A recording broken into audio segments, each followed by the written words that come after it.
A very good morning to all of you. कैसे हैं सारे बच्चे? आपने जो लास्ट क्लास आपकी हुई थी उसमें मैंने प्रश्नावली 1.1 करा दी थी, ठीक है। और इससे पहले जो है वो सारा हमने पिछली क्लासेज में कर लिया था, तो उसकी मैंने वीडियो भी बना रखी है और वहाँ से आप इसको पढ़ सकते हैं। जो बच्चे आज नए जुड़े हैं उनको मैं बता देती हूँ, मैं आपको कक्षा 6 की गणित पढ़ा रही हूँ और अभी ये प्रथम अध्याय चल रहा है अपनी संख्याओं की जानकारी, ठीक है। फर्स्ट चैप्टर चल रहा है और आप इसको बेसिक से पढ़िए, अच्छे से पढ़िए, तभी आपको समझ में आएगा। तो आज की क्लास को हम शुरू करेंगे। तो ये हमने लास्ट क्लास में पढ़ दिया था, तो आज हम पढ़ते हैं इससे आगे, ठीक है। ये देखिए टॉपिक है व्यावहारिक प्रयोग में बड़ी संख्याएं। तो व्यावहारिक प्रयोग का मतलब होता है, जैसे हमने क्या करना है, कोई भी चीज़ होती है उसमें बड़ी संख्याओं का प्रयोग आप कैसे करेंगे।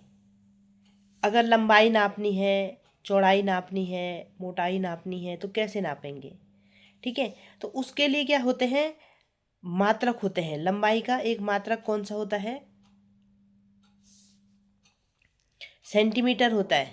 सेंटीमीटर का नाम सुना है आपने कभी? 1 सेंटीमीटर होता है, सेंटीमीटर से छोटा मिलीमीटर होता है, मिलीमीटर से छोटा क्या होता है, वो माइक्रो होता है। खैर आपको उतना नहीं जानना है। तो देखिए सबसे पहले हमने यहाँ पे लंबाई को नापना है। अगर छोटी चीज़ की लंबाई नापनी है, बड़ी चीज़ की लंबाई नापनी है और बड़ी चीज़ की लंबाई नापनी है, तो किस तरह से नापेंगे। सब छोटी की नापेंगे तो मिलीमीटर में नापेंगे, इससे थोड़ा बड़ी सेंटीमीटर में नापेंगे, इससे और बड़ी किलोमीटर में नापेंगे, ठीक है। तो इस प्रकार से आप यहाँ पे क्या करेंगे कि जो आपके बड़ी संख्याएं होती हैं जो व्यवहारिक प्रयोग में होती हैं, इस प्रकार से आप उसका यूज़ करेंगे। इन मात्रकों को आपने याद भी करना है। ये कई बार पूछा जाता है कि 1 सेंटीमीटर में कितने मिलीमीटर होते हैं। तो 1 सेंटीमीटर बराबर 10 मिलीमीटर होता है, ठीक है। इसको शॉर्टकट में ऐसे भी लिख सकते हैं, 10 millimetre is equal to 1 centimetre. 1 centimetre में 10 मिलीमीटर होते हैं।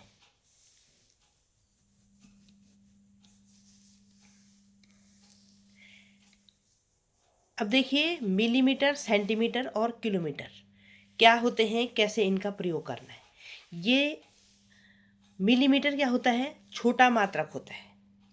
कोई छोटी सी चीज़ हमने नापनी है उसको हम मिलीमीटर में नापेंगे, ठीक है। तो 1 सेंटीमीटर बराबर होता है 10 मिलीमीटर, या 10 मिलीमीटर बराबर होता है 1 सेंटीमीटर। कैसे भी आप इसको याद कर लो, 10 मिलीमीटर बराबर 1 सेंटीमीटर या 1 सेंटीमीटर बराबर 10 मिलीमीटर। फिर 1 मीटर बराबर कितना होता है, 1 मीटर बराबर 100 सेंटीमीटर होता है। और 1 मीटर बराबर 100 सेंटीमीटर होता है और 1 मीटर बराबर 1000 मिलीमीटर भी होता है, ठीक है। अब इसको निकाल भी सकते हैं। कैसे निकालेंगे, 1 मीटर बराबर होता है 100 सेंटीमीटर। 1 मीटर बराबर कितना सेंटीमीटर होता है, 100 सेंटीमीटर होता है, ठीक है। तो 1 सेंटीमीटर बराबर 10 मिलीमीटर होता है। 1 सेंटीमीटर बराबर 10 मिलीमीटर होता है। तो 100 सेंटीमीटर बराबर कितने मिलीमीटर होगा, 100 सेंटीमीटर बराबर 10 × 100 मिलीमीटर होगा। तो कितना हो गया, 1000 मिलीमीटर। 1 मीटर बराबर 1000 मिलीमीटर। निकालने की विधि आपको समझ में आ गई है कि 1 मीटर बराबर 100 सेंटीमीटर होता है। तो 1 सेंटीमीटर बराबर कितना हो जाएगा, 10 मिलीमीटर होता है, अभी हमने पढ़ा था।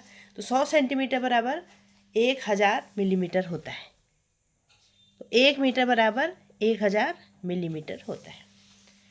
अब यहाँ पे देखिए 1 किलोमीटर बराबर 1000 मीटर। 1 किलोमीटर बराबर 1000 मीटर। अब यहाँ पे लिखा कितने मिलीमीटरों से 1 किलोमीटर बनता है, कितने मिलीमीटरों से 1 किलोमीटर बनता है। तो आप कैसे निकालेंगे, आपको पता है कि 1 मीटर, 1 मीटर बराबर कितना होता है,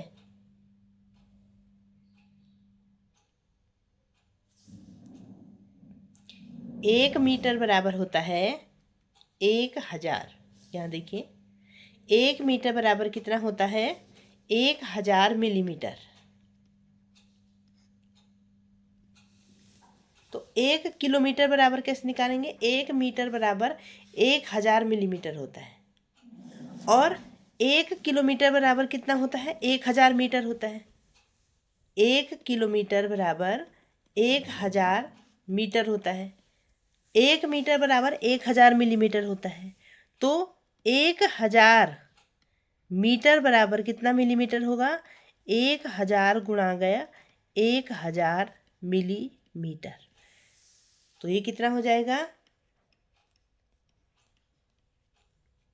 इकाई, दहाई, सैकड़ा, यहाँ पे कॉमा लगा देंगे, 1000, 10,000, इसके बाद कॉमा लगा देंगे। ठीक है, तो कितना हो जाएगा, इकाई, दहाई, सैकड़ा, 1000, 10,000, लाख। इकाई, दहाई, सैकड़ा, 1000, 10,000, लाख, 10 लाख। तो ये कितना हो गया, 10 लाख मिलीमीटर। तो आपको समझ में आया कि इसको बदलना कैसे है, दोबारा से देख लीजिए एक बार। 10 मिलीमीटर बराबर 1 सेंटीमीटर होता है, और इसको ऐसे भी लिख सकते हैं, 1 सेंटीमीटर बराबर 10 मिलीमीटर। ठीक है, कोई दिक्कत नहीं है, ऐसे लिखो या ऐसे लिखो, ऐसे याद करना है। 1 सेंटीमीटर बराबर 10 मिलीमीटर। फिर 1 मीटर बराबर 100 सेंटीमीटर। 1 मीटर बराबर 100 सेंटीमीटर आपने याद कर दिया। 1 मीटर बराबर 1000 मिलीलीटर कैसे निकालेंगे, तो हमने यहाँ पे बताया था आपको कि यहाँ पे 1 मीटर बराबर होता है 100 सेंटीमीटर। ठीक है, और आपको क्या निकालना है,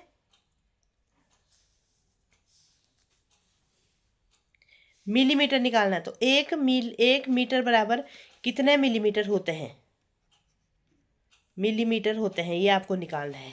तो 1 मीटर बराबर कितने मिलीमीटर होंगे, 1 मीटर बराबर 100 सेंटीमीटर होते हैं। तो 1 सेंटीमीटर बराबर होता है 10 मिलीमीटर। तो 100 सेंटीमीटर बराबर हो जाएंगे 10 गुणा गए 100। तो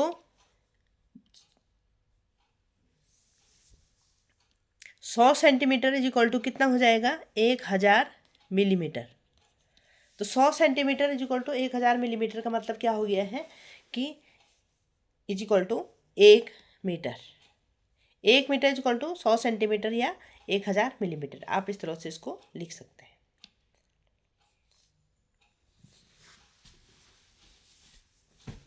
इसी तरह से आप किलोमीटर वाला भी कर सकते हैं कि 1 किलोमीटर बराबर 1000 मीटर होता है। तो कितने मिलीमीटरों से 1 किलोमीटर बनता है, तो ये हमने अभी यहाँ पे करके देखा था। अब इसमें जो प्रयास कीजिए हैं उनको करके देखते हैं।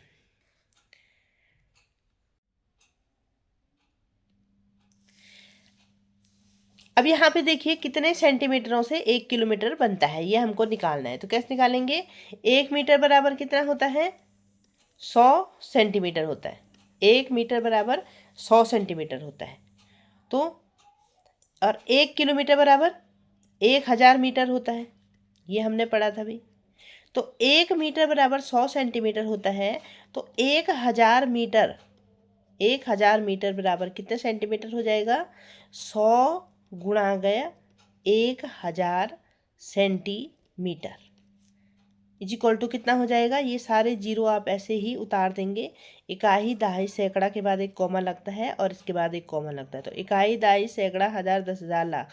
तो कितना हो गया, 1 लाख सेंटीमीटर। 1 किलोमीटर बराबर होता है 1 लाख सेंटीमीटर। इसको आप इस तरह से भी लिख सकते हैं, 10 की पावर 5, 10 की घात 5। ठीक है, तो इस तरह से आप इस क्वेश्चन को करेंगे। समझ में आया? क्या करा हमने? कुछ नहीं करा। 1 किलोमीटर बराबर होता है 1000 मीटर, ये तो आपको पता है। और 1 मीटर बराबर होता है 100 सेंटीमीटर। तो जब 1 मीटर बराबर 100 सेंटीमीटर होता है तो 1000 मीटर बराबर कितना हो जाएगा? 100 गुणा गए 1000 सेंटीमीटर, तो ये हो जाएगा 1,00,000 सेंटीमीटर। तो 1 किलोमीटर में 1,00,000 सेंटीमीटर होते हैं। इसके नीचे का क्वेश्चन पढ़िए। भारत के 5 बड़े शहरों के नाम लिखिए। ठीक है, ये तो आप खुद ही करेंगे, कोई भी लिख लेना, दिल्ली, बम्बई, कलकत्ता, देहरादून, जो भी हैं 5 शहरों के नाम लिखेंगे, उनकी जनसंख्या का पता लगाएंगे और इन शहरों में से प्रत्येक युग्म शहरों के बीच की दूरी भी किलोमीटर में पता कीजिए। तो आसपास के शहर आप नोट करेंगे और उनके बीच की किलोमीटर में दूरी पता करेंगे। ठीक है, अब देखिए, अभी तो हमने किसके बारे में बात करी? मीटर के बारे में। मीटर, किलोमीटर, सेंटीमीटर, इसके बारे में हमने यहाँ पे बात करी। अब देखिए, आप कोई चावल खरीदने जाते हैं, गेहूं खरीदने जाते हैं या कोई सामान खरीदने जाते हैं, तो क्या करते हैं आप? किलोग्राम में खरीदते हैं। किसी किसी चीज़ को आप ग्राम में भी खरीदते हैं और किसी को भी आप मिलीग्राम में भी खरीदते हैं ना, ऐसे करके लिखा रहता है mg, मिलीग्राम।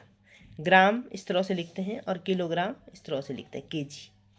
तो आटा, चावल, दाल, चीनी सब हम क्या करते हैं? ज़्यादातर किलोग्राम में खरीदते हैं। तो 1 किलोग्राम बराबर होता है 1000 ग्राम। ठीक है, 1 किलोग्राम बराबर 1000 ग्राम होता है और 1 ग्राम बराबर 1000 मिलीग्राम होता है। जो ज़्यादातर गोलियों का भार होता है, जब हम दवाई वगैरह लेते हैं तो उनका जो भार होता है वो क्या होता है आपका? mg में ही होता है, मिलीग्राम में ही होता है ज़्यादातर। तो 1 किलोग्राम बराबर 1000 ग्राम होता है। इसको इसी तरह से याद कर देना है। 1 किलोग्राम बराबर 1000 ग्राम, 1 ग्राम बराबर 1000 मिलीग्राम। ठीक है, अब यहाँ पे प्रयास कीजिए, देखिए कितने मिलीग्राम से 1 किलोग्राम बनता है। कितने मिलीग्राम से 1 किलोग्राम बनेगा? तो इसको किस तरह से करेंगे? 1 किलोग्राम बराबर यहाँ पे लिखा है 1000 ग्राम। 1 किलोग्राम बराबर 1000 ग्राम होता है। ठीक है, 1 किलोग्राम बराबर 1000 ग्राम होता है। और 1 ग्राम बराबर कितना होता है? 1000 मिलीग्राम होता है। 1 ग्राम बराबर 1000 मिलीग्राम। अब क्या करना है? कितने मिलीग्राम से 1 किलोग्राम बनता है? तो 1 ग्राम बराबर 1000 मिलीग्राम होता है। तो 1000 ग्राम बराबर हो जाएगा 1000 गुणा गया 1000 मिलीग्राम। तो ये हो जाएगा, सारे शून्य उतार देंगे, 1 2 3 4 5 6, इकाई, दहाई, सैकड़ा, हजार, 10,000। तो ये कितना हो जाएगा? इकाई, दहाई, सैकड़ा, हजार, 10,000, लाख, 10 लाख। तो ये कितना हो जाएगा? 10 लाख मिलीग्राम। 1 किलोग्राम बराबर होता है 10 लाख मिलीग्राम। आगे समझ में कैसे करना है? 1 किलोग्राम बराबर 1000 ग्राम होता है और 1 ग्राम बराबर 1000 मिलीग्राम होता है। तो 1 ग्राम बराबर 1000 मिलीग्राम होता है, तो 1000 ग्राम बराबर कितना हो जाएगा? इसको आपस में गुणा कर देंगे और ये इसका आंसर निकल के आ जाएगा। तो 1 किलोग्राम बराबर हो जाएगा आपका 10 लाख मिलीग्राम।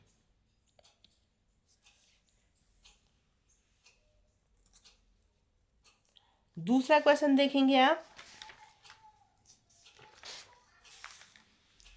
दवाई की गोलियों के एक बक्से में 2 लाख गोलियां हैं, जिनमें प्रत्येक का भार 20 मिलीग्राम है।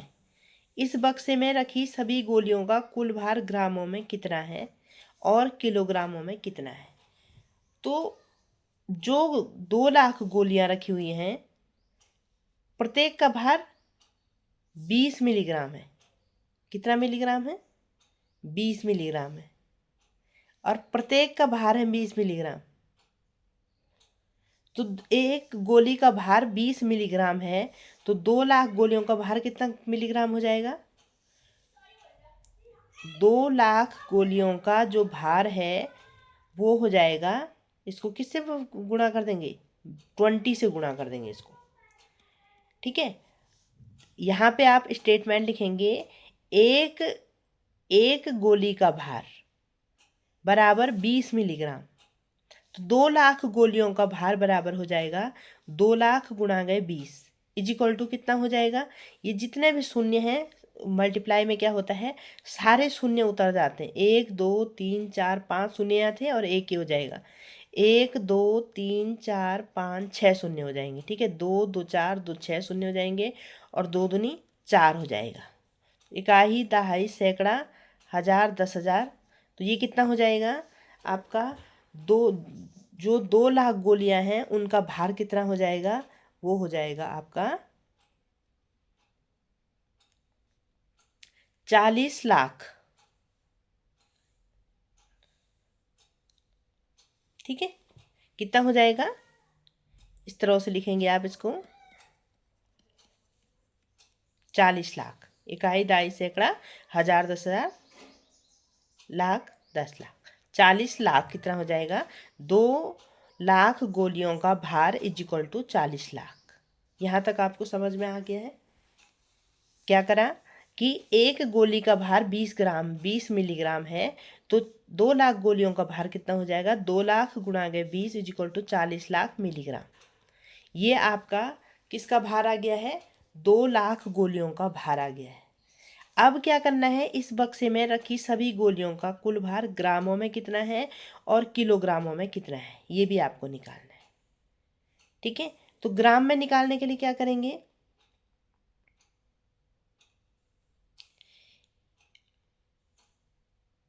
ग्राम और किलोग्राम। 1 ग्राम बराबर कितना होता है?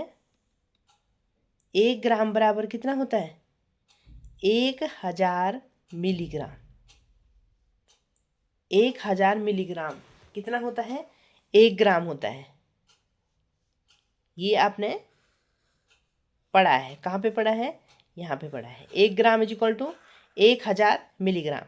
तो इसका मतलब क्या हुआ? 1000 milligram is equal to 1 gram होता है। ठीक है, तो 40 lakh milligram is equal to हो जाएगा 40 लाख अपॉन 1000। तो इसमें से कट जाएंगे, तो ये हो जाएगा 4000 ग्राम।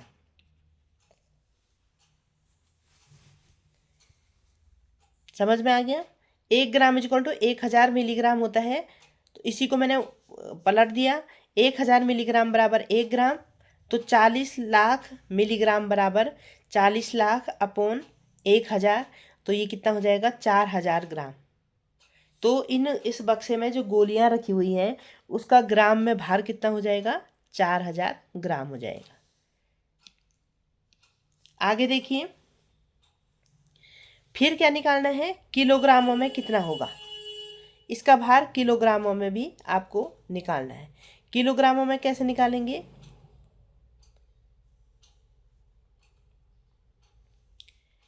किलोग्राम, पहले तो 1 किलोग्राम में कितने मिलीग्राम होते हैं ये निकालना है आपको।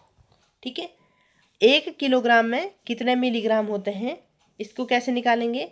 1 किलोग्राम, 1 किलोग्राम बराबर होता है 1000 ग्राम। 1 किलोग्राम बराबर 1000 ग्राम होता है। 1 ग्राम बराबर 1000 मिलीग्राम होता है। ठीक है, 1 ग्राम बराबर 1000 मिलीग्राम होता है। तो 1000 ग्राम बराबर कितना हो जाएगा? कितने मिलीग्राम हो जाएंगे? 1000 गुणा गया 1000, तो कितना हो जाएगा? इकाई, दहाई, सैकड़ा, हजार, 10,000, लाख, 10 लाख। तो ये कितना हो जाएगा? 10 लाख मिलीग्राम। तो 1 किलोग्राम बराबर 10 लाख मिलीग्राम। ठीक है। 1 किलोग्राम बराबर 10 लाख मिलीग्राम। तो इसको लिखेंगे, यहाँ पे कितना आया था हमारा, 20 गोलियों का भार कितना मिलीग्राम आया था, ये आया था आपका 40 लाख मिलीग्राम आया था ना। तो 1 लाख 10 लाख मिलीग्राम बराबर 1 किलोग्राम। तो 40 लाख मिलीग्राम बराबर हो जाएगा 40 लाख अपॉन 10 लाख।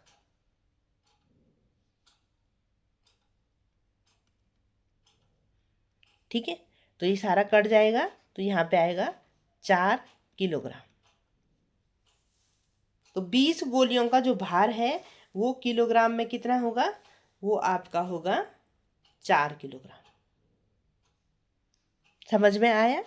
एक बार और समझ लीजिए कि जो आपका 1 किलोग्राम में कितने मिलीग्राम होते हैं, तो 1 किलोग्राम में 100 ग्राम होते हैं, 1 ग्राम में 100 मिलीग्राम होते हैं। तो 1000 ग्राम में कितने मिलीग्राम होंगे, 1000 गुणा गए 1000 कर दिया हमने, और तब ये आया 10 लाख मिलीग्राम। तो 1 किलोग्राम बराबर 10 लाख मिलीग्राम होते हैं।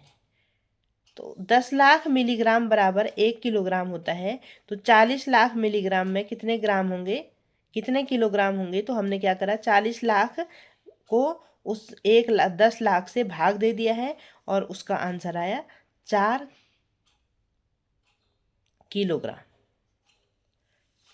तो जो 20 गोलियों का भार है वो आपके किलोग्रामों में कितना होगा, 4 किलोग्राम। आया समझ में? तो इस तरह से इस क्वेश्चन को अच्छे से करना है। मैं इसको इसी के ऊपर इसलिए समझा रही हूँ जिससे कि बच्चों को क्या होता है, अभी आप काफ़ी छोटे बच्चे हो, अगर मैं इसको अलग से समझाऊंगी तो आपको समझ में नहीं आएगा। बुक्स के ऊपर से समझाने का एक फ़ायदा ये है कि आप अपनी जब किताब खोलेंगे तो आपको समझ में आएगा मैं किस बारे में बात कर रही हूँ। तो ये क्वेश्चन आपको समझ में आ गया होगा, नहीं आया होगा तो एक बार और समझ लीजिए। इस बार मैं ऐसे समझाती हूँ। इस बक्से में जो गोलियां हैं उनका भार है 2 लाख, उसमें गोलियां हैं, ठीक है, 2 लाख गोलियां हैं। प्रत्येक गोली का भार 20 मिलीग्राम है। एक गोली का भार 20 मिलीग्राम है, तो 2 लाख गोलियों का भार कितना हो जाएगा, 2 लाख गुणा गए 20 मिलीग्राम, वो उसका भार हो जाएगा, वो उसका मिलीग्राम में भार हो जाएगा। फिर ग्राम में कितना होगा तो हमने निकाल के दिखाया था, और किलोग्राम में कितना होगा तो वो भी आपने निकाल के दिखा था। ठीक है, ग्राम में कितना होगा, अगर यहाँ पे ग्राम की बात करें तो ग्राम में कितना होगा, 1 ग्राम बराबर होता है 1000 मिलीग्राम। तो जब 1000 मिलीग्राम बराबर 1 ग्राम होता है तो यहाँ पे 10 लाख मिलीग्राम बराबर कितना हो जाएगा, 10 लाख को हमने 1000 मिलीग्राम से भाग दे दिया था, तो वो उसका ग्राम में आंसर आ गया था। और जब हम किलोग्राम की बात करते हैं तो 1 किलोग्राम बराबर कितना होता है, 10 लाख मिलीग्राम होता है। तो 10 लाख मिलीग्राम बराबर जब 1 किलोग्राम होता है तो 40 लाख मिलीग्राम बराबर 40 लाख अपॉन 10 लाख कर दिया, तो 40 लाख मिलीग्राम बराबर 4 किलोग्राम होगा। ठीक है, फिर भी अगर कोई डाउट रह जाता है तो आप मुझसे फिर से पूछ सकते हैं।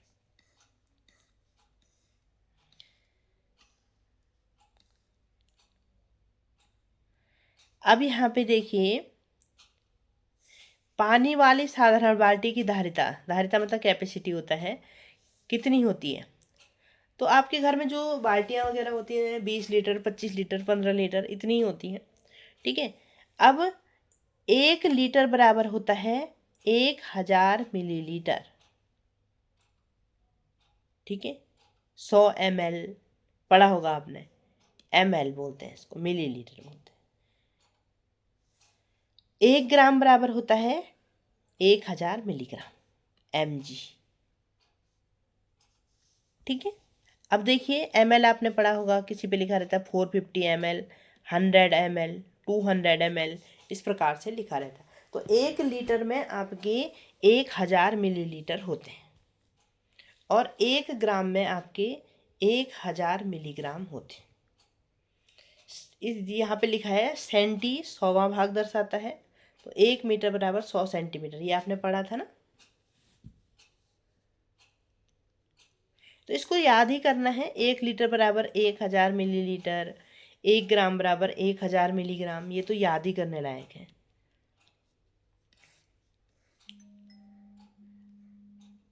अब देखिए एक है प्रयास कीजिए, ठीक है। तो क्या प्रयास करना है, अब इस क्वेश्चन को पढ़ेंगे और इसको सॉल्व करेंगे, ठीक है।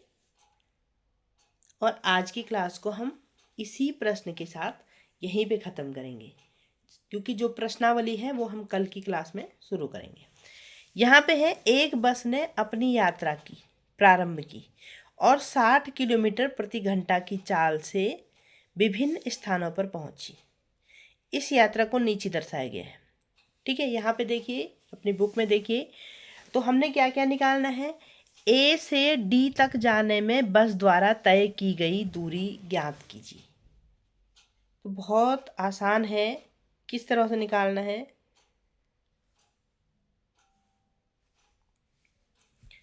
ए से और डी तक, ए से बी की दूरी कितनी है, बी से सी की दूरी कितनी है, सी से डी की दूरी कितनी है, उसको क्या कर देना है, प्लस कर देना है।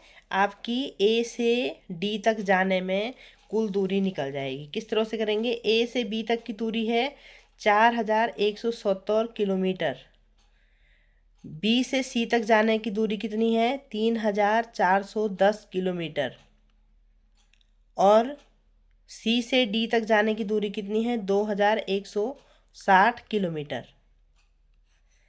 तो ये सब क्या हो जाएगी, आपकी ए से डी तक जाने की दूरियां हो जाएंगी आपकी, ठीक है। अब इसको प्लस करके देखिए,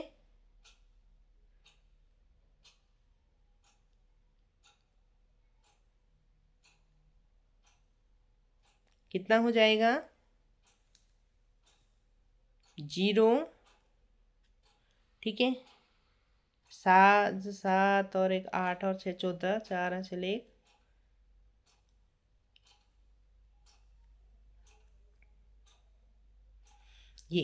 ये ए से डी तक जाने में बस द्वारा कितनी दूरी तय की गई है, तो वो हो जाएगी 9740 किलोमीटर।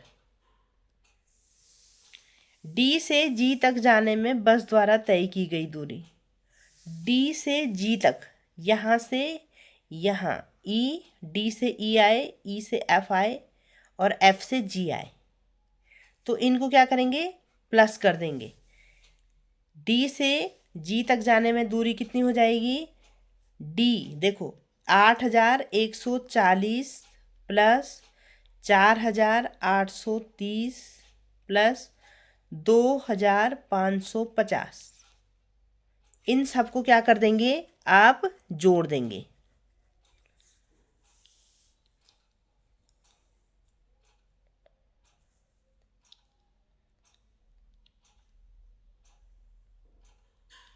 ठीक है।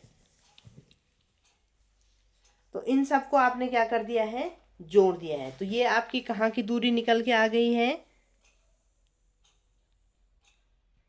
डी से और जी तक जाने की दूरी आपने निकाल दी है।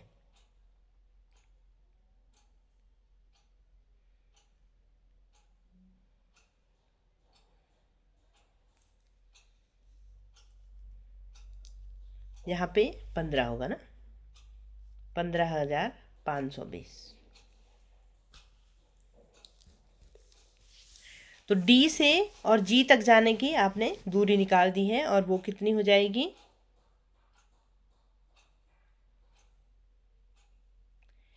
15,520 किलोमीटर। बस द्वारा तय की गई कुल दूरी, बस द्वारा तय की गई कुल दूरी कैसे निकालेंगे, ए से बी तक की दूरी, बी से सी तक की दूरी, सी से डी तक की दूरी, डी से ई तक की दूरी, ई से एफ, एफ से जी, जी से ए, ये सारी दूरियों को आपने क्या कर देना है, प्लस कर देना है। ठीक है, तो आप इसको कर दोगे। कुल दूरी कैसे निकालेंगे, 4170, 3410, इसमें 2160 जोड़ देंगे, 8140 जोड़ देंगे, 4830 जोड़ देंगे, 2550 जोड़ देंगे और 1290 जोड़ देंगे। इन सब को जोड़ करके जो दूरी निकल के आएगी वो आपकी क्या हो जाएगी, बस द्वारा जो तय की गई कुल दूरी।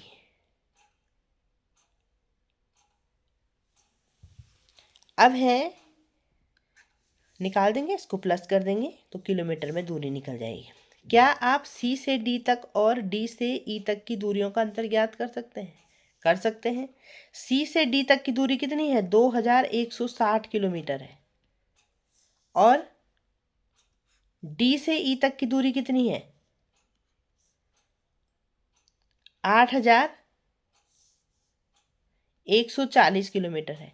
तो यहाँ पे क्या करेंगे, 8140 में से हम माइनस किसको कर देंगे, 2160 को माइनस कर देंगे।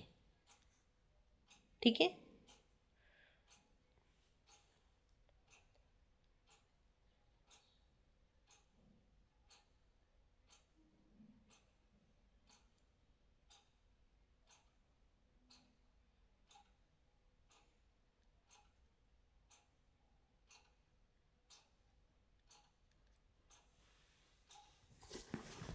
तो इस तरह से इसको माइनस करेंगे तो ये कितना हो जाएगा, डी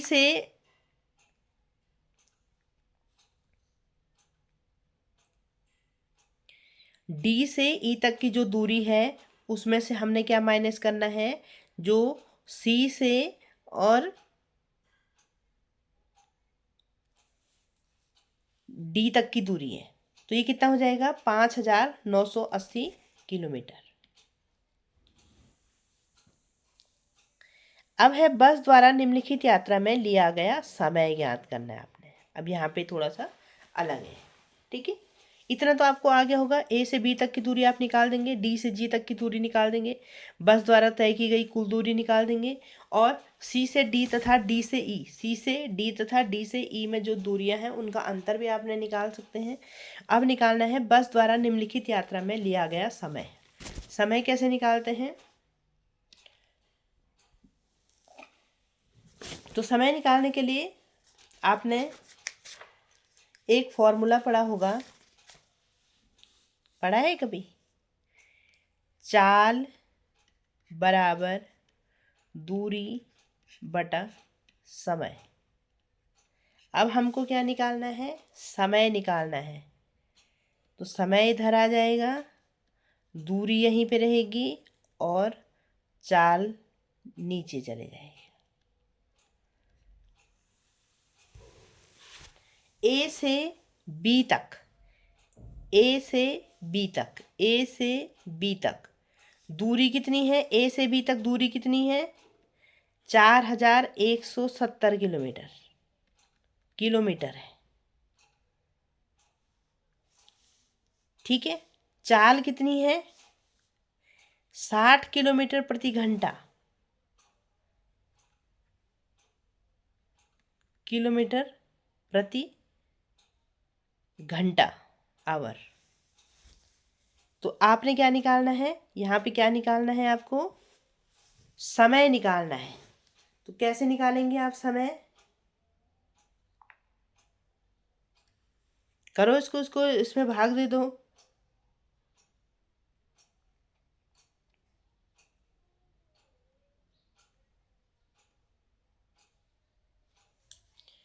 जीरो से जीरो कट जाएगा, उसके बाद देखो 6 6 36,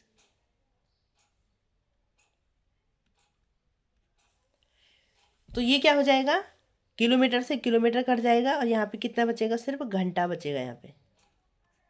तो जो इसका समय होगा वो कितना होगा, 69.5, 69.5 घंटा। इसको क्या निकाले आपने, समय निकाला आपने। समय बराबर दूरी बटा चाल होती है।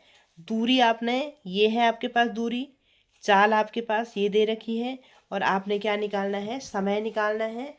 और समय आपने किस तरह से निकाला, जो आपके पास दूरी दे रखी है उसको आपने डिवाइड कर देना है 60 से। तो यहाँ पे इसका जो आंसर आया वो आया 69.5 आवर, मतलब 69.5 इस घंटा इसका समय निकल के आया है। वैसे ही सी से डी तक के लिए निकालेंगे। सी से डी तक के लिए, सी से डी तक के लिए दूरी कितनी हो जाएगी, दूरी कितनी हो जाएगी 2160 किलोमीटर। और चाल 60 ही रहेगी, 60 किलोमीटर प्रति घंटा है। और आपको क्या निकालना है, समय निकालना है। तो किस तरह से आप इसका समय निकालेंगे, इसको क्या कर देंगे, इससे भाग दे देंगे, मतलब डिवाइड कर देंगे। ठीक है, इसको भाग दे देते हैं और ये क्या हो जाएगा,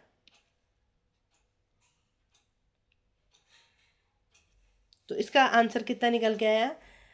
यहाँ पे जो किलोमीटर है, ये दूरी किलोमीटर में है, और ये किलोमीटर पर आवर में है। ठीक है, किलोमीटर प्रति घंटा में है, तो किलोमीटर से किलोमीटर भी कट जाएगा। तो यहाँ पे कितना बच जाएगा आपका, किलोमीटर से आपका किलोमीटर भी कट जाएगा, तो आपका कितना बच जाएगा 36 घंटे। समय निकल के आया आपका 36 घंटा।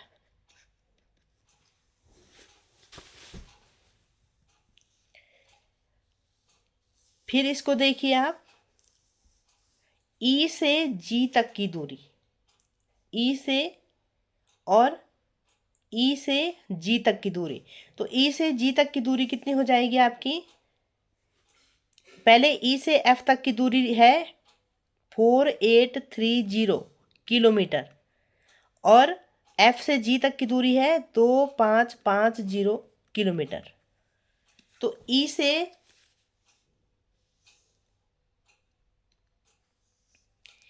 से जो जी तक की दूरी है उसको कैसे निकालेंगे, पहले इन दोनों को प्लस कर देंगे। कितना, 4830, और इसको प्लस किसके साथ करेंगे, 2550 के साथ इसको प्लस कर देंगे। तो ये प्लस करके कितना आ जाएगा, 087 किलोमीटर। तो ये हो गई दूरी। तो हमने क्या पढ़ा था, चाल बराबर दूरी बटा समय, लेकिन हमको समय निकालना था। तो समय बराबर कितना हो जाएगा, दूरी बटा चाल। दूरी कितनी हो गई, 7380, 7380 किलोमीटर दूरी हो गई है। और चाल कितनी है, 60 किलोमीटर प्रति घंटा। किलोमीटर से किलोमीटर कट जाएगा, और जीरो से जीरो कट जाएगा।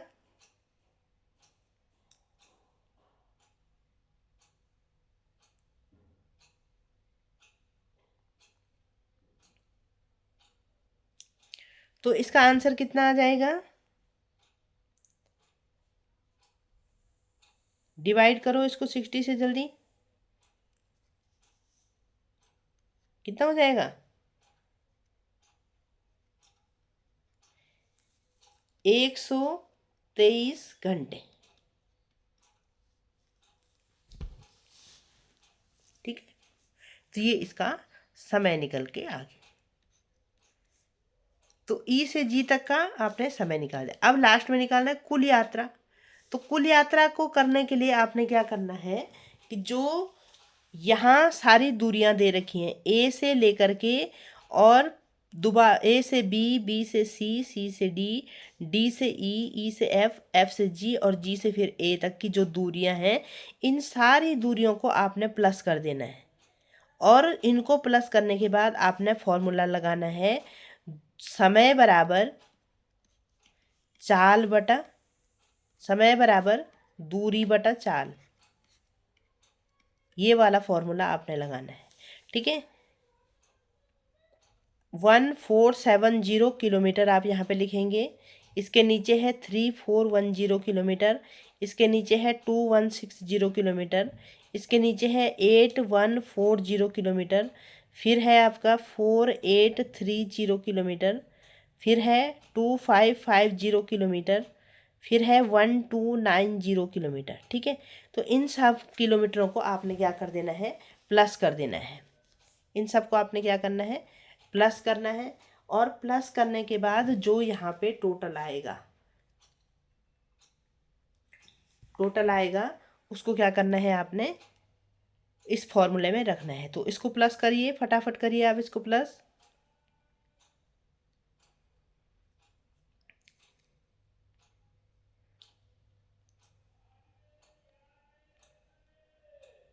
ठीक है, कितना आया प्लस करके,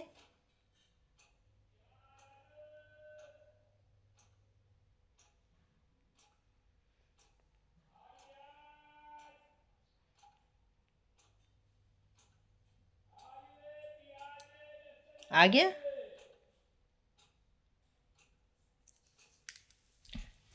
तो ये टोटल कितना आया, 26,550 किलोमीटर। अब इसको यहाँ पे फॉर्मूले में रखेंगे तो दूरी कितनी हो जाएगी, 26,550 किलोमीटर। और चाल कितनी है, 60 किलोमीटर प्रति घंटा। किलोमीटर से किलोमीटर कट गया है, जीरो से जीरो कट गया है। तो उसके बाद आप इसको भाग देंगे, कितना है 26,550, इसको भाग देंगे आप 60 से, तो जीरो से जीरो कट गया आपका। और उसके बाद कितना बच गया, इसको इससे भाग देंगे तो आपका आंसर आएगा 5 घंटे।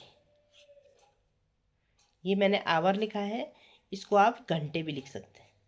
तो यहाँ पे कुल यात्रा में कितने घंटे लगे, 442.5 घंटे में आपकी पूरी यात्रा हो गई। तो आपको ये क्वेश्चन अच्छे से समझ में आ गया होगा। अगर आपको नहीं आया है तो कल की क्लास में फिर से इसको शुरू करेंगे, फिर से बताएंगे। आप मुझे ज़रूर बताना कि आपको समझ में आया नहीं आया। बाकी की जो यहाँ से आगे है वहाँ हम कल की क्लास में शुरू करेंगे। आज समय भी पूरा हो चुका है, तो कल मैं आपको आगे की जो क्वेश्चंस हैं उसको कराऊंगी। और हो सकता है कि कल हम प्रश्नावली तक भी पहुँच जाएँ। ठीक है, तो कोशिश करेंगे कि कल हम प्रश्नावली तक पहुंच जाएं। अगर नहीं भी पहुंच पाए तो कल की क्लास में हम उदाहरण भी करेंगे और कुछ नया सीखने की कोशिश करेंगे। तो आप अपना पढ़ते रहिए, बढ़ते रहिए और हमेशा प्रयास करते रहिए। इन्हीं शुभकामनाओं के साथ आज की क्लास को एंड करते हैं। Thank you classes.